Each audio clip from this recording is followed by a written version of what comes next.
Several studies have demonstrated an association between influenza infection and acute cardiovascular events, but most previous studies were limited by inaccurate methods of diagnosing influenza, and the few studies that ascertained infection by laboratory testing were underpowered and had inconsistent findings.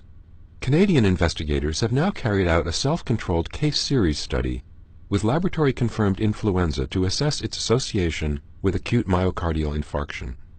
Using a linked database of respiratory virus testing from 19 laboratories and a separate database of all admissions to acute care hospitals, the authors identified 332 Ontario residents who were at least 35 years of age and had been hospitalized for acute myocardial infarction within 1 year of a positive influenza laboratory test.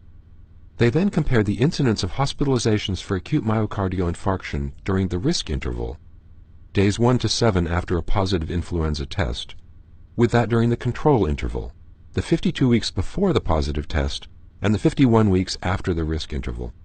Of 364 unique hospitalizations for acute myocardial infarction, 344 occurred during the control interval, a rate of 3.3 admissions per week, and 20 occurred during the risk period, a rate of 20 admissions per week, 6 times as high.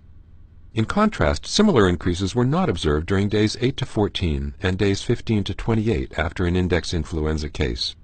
The increased incidence was robust to sensitivity adjustments, such as using multiple different risk and control intervals.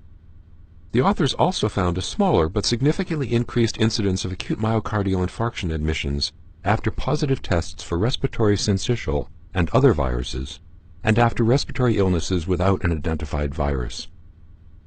The authors conclude that there is a significant association between respiratory infections, especially influenza, and acute myocardial infarction. Full trial results are available at nejm.org.